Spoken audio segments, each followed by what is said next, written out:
តាមពិតទៅរបស់របរប្រើប្រាស់រាល់ថ្ងៃហ្នឹងភាគច្រើនដើម្បីងាយស្រួលហ្នឹងគេផលិតពីផ្លាស្ទិកនាងខ្ញុំចង់ជម្រាបសួរផ្លាស្ទិកដែលលោកស្រីមានប្រសាសន៍ថាធ្វើឲ្យប៉ះពាល់ដល់សុខភាពហ្នឹងគឺជាអ្វីហើយហេតុអីបានជាប៉ះពាល់ដល់សុខភាពច្រើនយ៉ាងនេះចា៎ ផ្លាស្ទិកហ្នឹងការពិតទៅគេផលិតវាចេញអំពីជាតិគីមីពីក្នុងធម្មជាតិទេនៅក្នុងហ្នឹងមានកាបូនមានអុកស៊ីហ្សែនមាននីត្រូហ្សែនមានក្លរមានស៊ុលហ្វ័រមានហ្វ្លូអរ៉ៃដអីចឹងទៅប៉ុន្តែរបៀបដែលគេចងជាប់គ្នារបៀបដែលគេផលិតហ្នឹងទោះបីជាវត្ថុធាតុដើមហ្នឹងវាមាននៅក្នុងធម្មជាតិក៏ដោយយើងមើលទៅអុកស៊ីហ្សែនហើយនិងនីត្រូហ្សែនយើងដកដង្ហើមចូលរាល់ថ្ងៃប៉ុន្តែបើយើងមិនទាន់ប៉ះពាល់វាយើងមិនទាន់បំលែងវាអอร์ហ្គានិកវាធម្មជាតិវាមាននៅទីនោះចាក៏ប៉ុន្តែនៅពេលដែលយើងបញ្ចូលវាទៅក្នុងរោងចក្រណាយើងធ្វើប្រតិកម្មគីមីដើម្បីឲ្យពួកសារធាតុធម្មជាតិទាំងអស់នឹងវាចងជាប់គ្នាហើយคล้ายទៅជាផ្លាស្ទិកគឺមានផលប៉ះពាល់របៀបចងហ្នឹងคล้ายពីជាតិគីមីមួយទៅជាជាតិគីមីមួយទៀតដែលពុលចេញពីអាមិនពុលคล้ายទៅជាពុលណានៅក្នុងហ្នឹងវាមានផ្លែ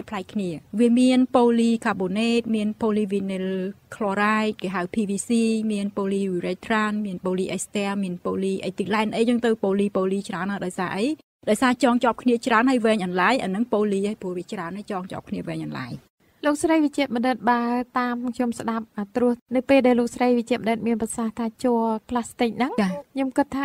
កៅស៊ូហ្នឹងផលិតចេញពីដើមជ័រកៅស៊ូមិនមែនទេមិនមែនអាចច្រឡំអញ្ចឹងបានទេជ័រកៅស៊ូថ្លៃណាស់គេមិនអាចយកជ័រកៅស៊ូហ្នឹងទៅផលិតអីផ្ដេសផ្ដាស់ទេអញ្ចឹងគេលក់ថ្លៃខ្លាំងណាស់ឥឡូវយើងមើលទៅគេយកទៅផលិតកង់ឡានហើយតើថ្លៃប៉ុណ្ណាចឹងជ័រកៅស៊ូហ្នឹងវាមិនមែនជាកៅស៊ូផ្លាស្ទិកដូចដែលយើងកំពុងនិយាយនេះទេគឺជាអ្វីដែលខុសគ្នាដាច់ស្រឡះណាក៏ប៉ុន្តែអំបញ្ញមិញខ្ញុំនិយាយអំពីថាតើផ្លាស្ទិកហ្នឹងគេធ្វើអំពីអ្វីហើយគេធ្វើវាយ៉ាងណាគឺគេចងវាឲ្យជាប់គ្នាទៅវាคล้ายទៅជាបន្ទះផ្លាស្ទិកក៏ប៉ុន្តែអ្វីដែលគ្រោះថ្នាក់ជាងនឹងទៀតគឺអ្វីដែលគេបន្ថែមទៅលើហ្នឹងផ្លាស្ទិកយើងដឹងហើយវាជាសារធាតុដែលងាយឆេះអញ្ចឹងឯងគេយកទៅលាបគេហៅ flame retardant គឺការពារកុំឲ្យវាឆាបឆេះពីព្រោះវាមាននៅក្នុងផ្ទះមាននៅគ្រប់ទីកន្លែងហើយបើវាឆាបឆេះអញ្ចឹងណាហើ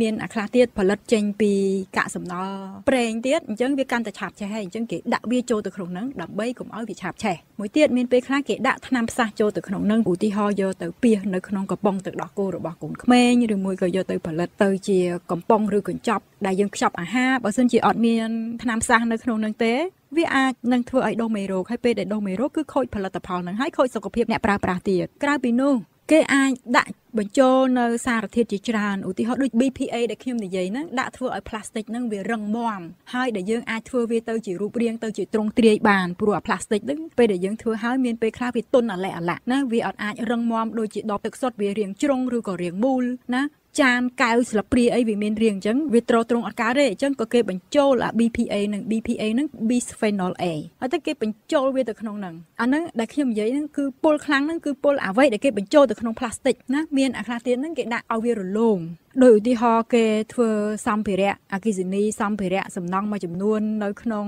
កាវមួយចំនួនគេហៅខាតបតទៀតអាហ្នឹងវាប្រទេសស្ដើងអីអញ្ចឹងទៅពេលខ្លះយើងបានប៉ះវាទៅយើងដឹងថាវារលោងអញ្ចឹងអាហ្នឹងក៏ជាជាតិគីមីដែលគេយកទៅបញ្ចូលយកទៅលាបនៅលើអាផ្លាស្ទិកហ្នឹងដែរហើយនៅមានសារធាតុជាច្រើនទៀតឧទាហរណ៍គេដាក់ទៅដើម្បីឲ្យអាផ្លាស្ទិកហ្នឹងគេហៅ plasticizers ឲ្យវាបត់បែនពុតពេនមិនវាអត់ប្រេះវាអត់បែកវាអត់បាក់ឲ្យវាស្វិតណាអានោះក៏ពុលទៀតអញ្ចឹងយើងសរុបសេចក្តីមកអាសារធាតុពុលខ្លាំងហ្នឹងគឺអ្វីដែលមនុស្សបញ្ចូលបន្ថែមនៅពេលដែលយើងផលិតអាផ្លាស្ទិកហ្នឹងដើម្បីយកផ្លាស្ទិកហ្នឹងទៅប្រើប្រាស់បាននៅគ្រប់ទីកន្លែងសូម្បីតែកញ្ចប់អាហារកំប៉ុងអាហារគ្រប់កន្លែងចានស្ព្រាអីទាំងអស់ហ្នឹងរបស់របរប្រើប្រាស់ទៅតែគ្មានសល់ងាកទៅជុំវិញខ្លួនក៏អីក៏ជាប់ដែរស្អីក៏ជាប់ដែរហ្នឹងអ្វីដែលខ្ញុំកំពុងកាន់ហ្នឹង microphone ហ្នឹងក៏ជាប់ដែរហ្នឹងអញ្ចឹងអានឹងអ្នកពុលណាអាគេដាក់បញ្ចូលនឹងអាបន្ថែមនឹងវាពុលពាក់ព័ន្ធនឹងជាតិផ្លាស្ទិកនេះដែរបើនិយាយអំពីច្រំដៃនេះខ្ញុំតែងសង្កេតឃើញស្ត្រីមេផ្ទះភាគច្រើន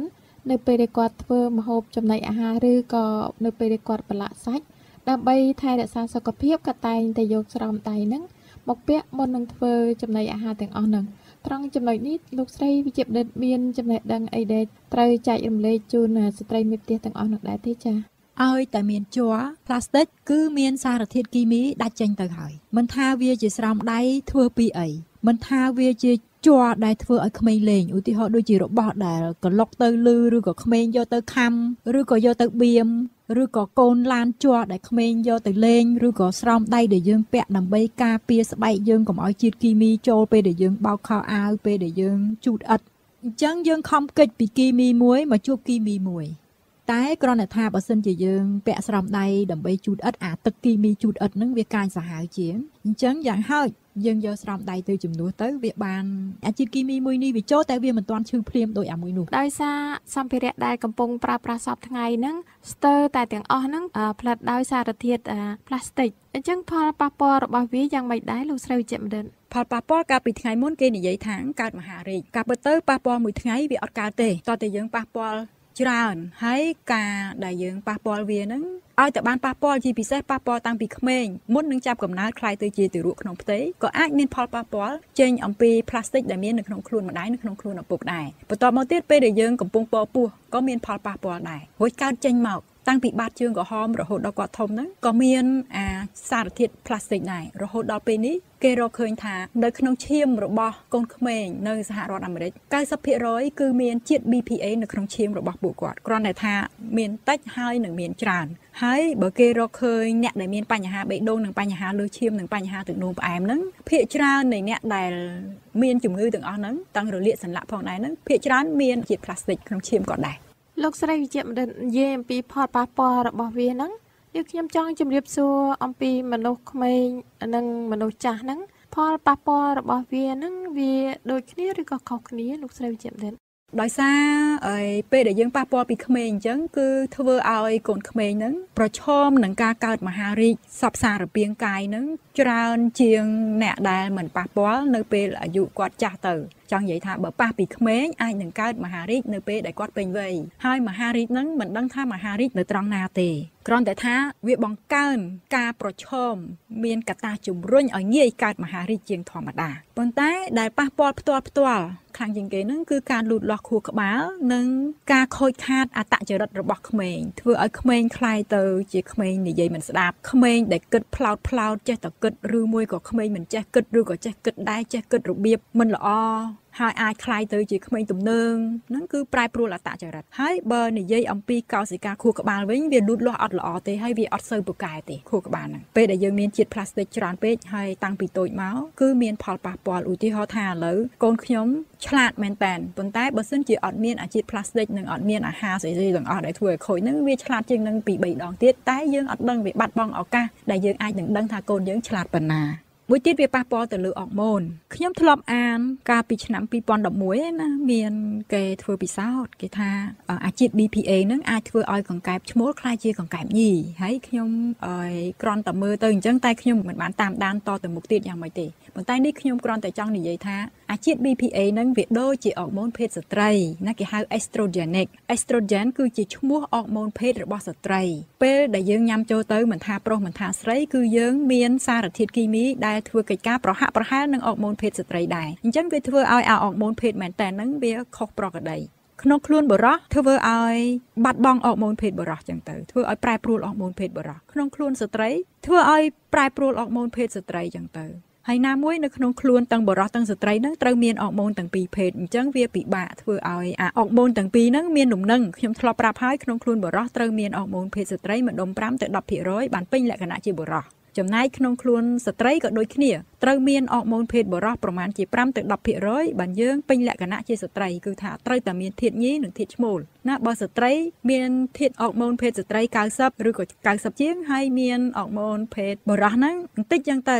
5ទៅជិត10អីចឹងទៅហើយដល់ពេលយើងមានអាសារធាតុចេញពីផ្លាស្ទិក BPA នឹងចូលទៅវារំខានអាលំនឹងអរម៉ូនរបស់គាត់ហើយមានពេលខ្លះទៀតធ្វើឲ្យអាអរម៉ូនដែលកំពុងធ្វើការនឹងវាធ្លាក់ចុះហើយជួនកាលទៀតធ្វើឲ្យអាការងាររបស់អរម៉ូននឹងធ្វើការខុសប្រក្រតីហើយយើងដឹងស្រាប់ហើយមនុស្សម្នាក់បំពេញតួនាទីរបស់ខ្លួនបានហើយសរីរាង្គរបស់គាត់ក៏បំពេញតួនាទីទ្រទ្រង់ជីវិតយើងបានដោយប្រក្រតីគឺអរម៉ូនជាកត្តាសំខាន់បំផុតចឹងហើយទាំងការលូតលាស់ទាំងការរៀនសូត្រទាំងការគិតការត្រេះរិះការពិចារណាការផលិតថាមពលអីទាំងអស់វាប៉ះទាំងអស់ណាជួនកាលមានអរម៉ូនភេទស្ត្រីនឹងច្រើនពេកធ្វើឲ្យប្រព័ន្ធការពាររាងកាយធ្លាក់ចុះអញ្ចឹងធ្លាក់ចុះតាំងពីក្មេងងាកឈឺផ្ដាសាយស្ទើរតែរាល់ថ្ងៃអត់ជាតិថ្នាំផ្ដាសាយណាអាហ្នឹងខូចប្រព័ន្ធការពាររាងកាយក៏ប៉ះពាល់ដោយសារជាតិនៅក្នុងផ្លាស្ទិកនឹងដែរយើងហាក់ដូចជាបន្ទោសតែ BPA ម្នាក់ឯងក៏ប៉ុន្តែវាក្រៅពី BPA នឹងដូចខ្ញុំធ្លាប់ប្រាប់អញ្ចឹងគេដាក់អាសារធាតុកុំឲ្យឆេះគេដាក់ថ្នាំសាសគេដាក់សារធាតុរំអិលគេដាក់សារធាតុកុំឲ្យវាបាក់វាពុកវាប្រេះវាបែកណា នៅមានអីច្រើនទៀតមានកន្លែងខ្លះគេថែម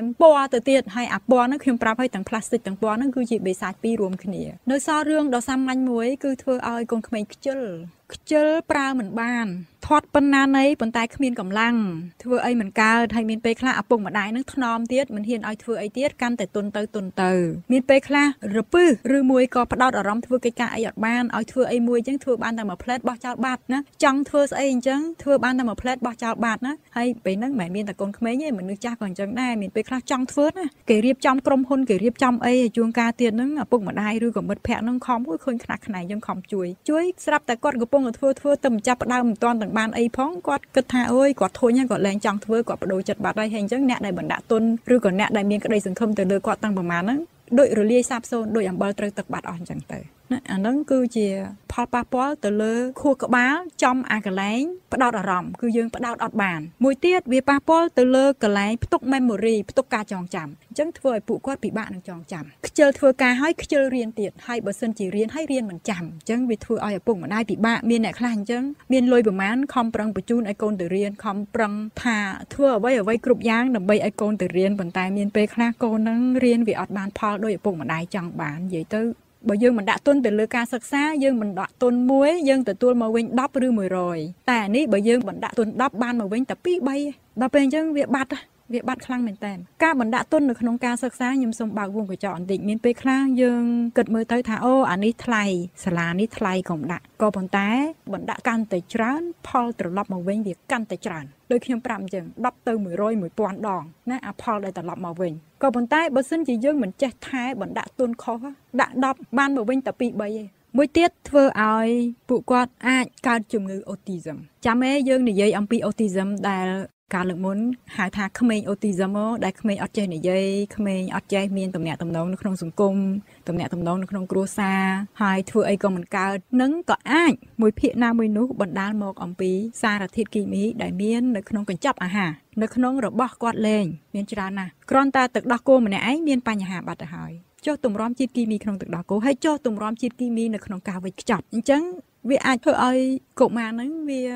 មិនលូតលាស់ផ្លូវចិត្តបើមិនដល់ថ្នាក់អូទីសឹមក៏វាប៉ះពាល់ការលូតលាស់ផ្លូវចិត្តតែខ្ញុំនិយាយនេះខ្ញុំសូមបញ្ជាក់អញ្ចេះវាមិនមែនទាំងអស់គ្នាអីដែលមានជាតិ BPA ចូលទៅក្នុងខ្លួនហ្នឹងឈឺទាំងអស់គ្នាទេខ្ញុំបានប្រាប់ពីខាងដើមហើយថាកូនក្មេងនៅសហរដ្ឋអាមេរិកជាពិសេសកូនក្មេងដែលនៅក្រោម1ឆ្នាំហើយនឹងក្មេងតូចៗម្ដុំ3ទៅ5ឆ្នាំហ្នឹងគេរកឃើញថាមាន BPA នៅក្នុងឈាមរបស់វា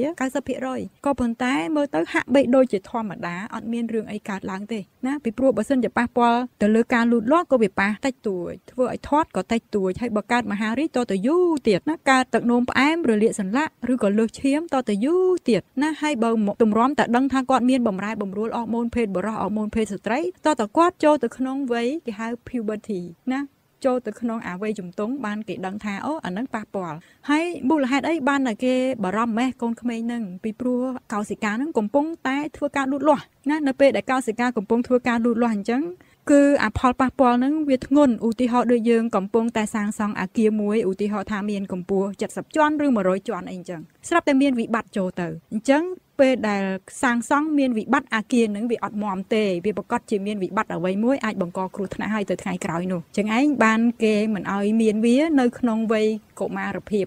លោកស្រីវិជ្ជបណ្ឌិតស្ដាប់ទៅហាក់ដូចជាអស់សង្ឃឹមណាយើងកុំអាលអស់សង្ឃឹមពេលដែលយើងចូលជាតិគីមីទៅមិនថា BPA ឬមួយក៏ជាតិគីមីដទៃទៀតដែលមាននៅក្នុងផ្លាស្ទិកឬមួយក៏ជាតិគីមីដទៃទៀតដែលមាននៅក្នុងបរិស្ថានជុំវិញខ្លួនយើងមិនថាចូលតាមមាត់តាមច្រមុះឬក៏តាមស្បែកគឺយើងមានសារធាតុល្អ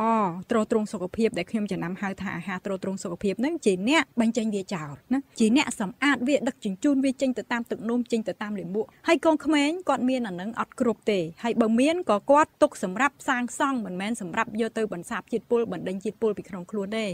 ហើយបើឲ្យមានជាតិពុលនឹងចូលច្រើនពេករាងកាយរបស់គាត់ខួរក្បាលរបស់គាត់គ្មានជំរឿអីក្រៅពីប្រើប្រាស់អាវត្ថុល្អៗហ្នឹងយកទៅបណ្ដេញជាតិពុលចោលទេណាអញ្ចឹងវាត្រូវខ្វះសម្រាប់ការសាងសង់ចឹងឯងបានជួនកាលខួរក្បាលគាត់លូតលាស់មិនល្អឬមួយក៏មិនល្អដោយផ្នែកអាការចងចាំនោះមិនល្អទៅណាអាការផ្ចង់អារម្មណ៍នោះមិនល្អទៅអញ្ចឹង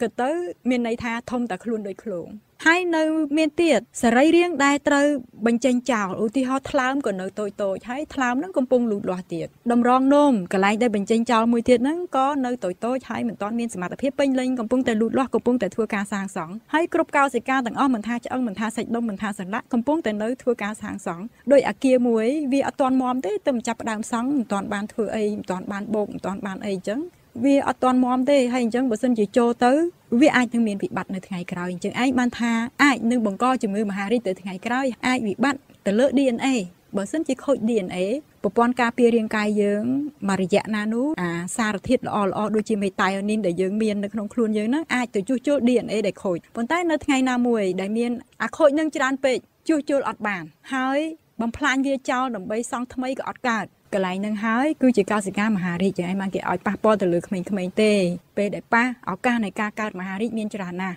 ហើយតែប៉ះទៅលើ DNA ខូច DNA មិនមែនកើតតែជំងឺមហារីកមួយមុខទេខ្ញុំធ្លាប់ប្រាប់ហើយថា DNA ហ្នឹងប្រហែលជាង100ទេមិនច្រើនទេអាអ្នកដែលគ្រប់គ្រងជំងឺហ្នឹងណាហើយឲ្យតែប៉ះ DNA គឺអាចនឹងកើតជំងឺទឹកនោមផ្អែមអាចនឹងកើតជំងឺលើសឈាមអាចកើតជំងឺបេះដូងអាចកើតជំងឺវិបត្តិផ្លូវចិត្តសរសៃប្រសាទពុកឆ្អឹងមិនដឹងប៉ះត្រង់ណាខ្លាំងជាងគេឈឺត្រង់ហ្នឹងមុនគេណាអញ្ចឹងគឺបើសិនជាយើងមានអា BPA មានអាជាតិគីមីម៉ាកាណូដែលមាននៅក្នុងផ្លាស្ទិកហ្នឹងចូលទៅក្នុងខ្លួនកុមារហ្នឹងគឺយើងអាចនឹងប្រមាលមើលដឹងទៅមុខថាពេលគាត់អាយុ20ឆ្នាំជាងអាចកើតអី30ឆ្នាំជាង40ឆ្នាំជាងអាចកើតអីគឺយើងប្រមាលមើលដឹងហ្មងបើមិនកើតអានេះទេក៏កើតអានោះដែរឬមួយក៏កើតម្នាក់ឯង2-3មុខអីអញ្ចឹងទៅ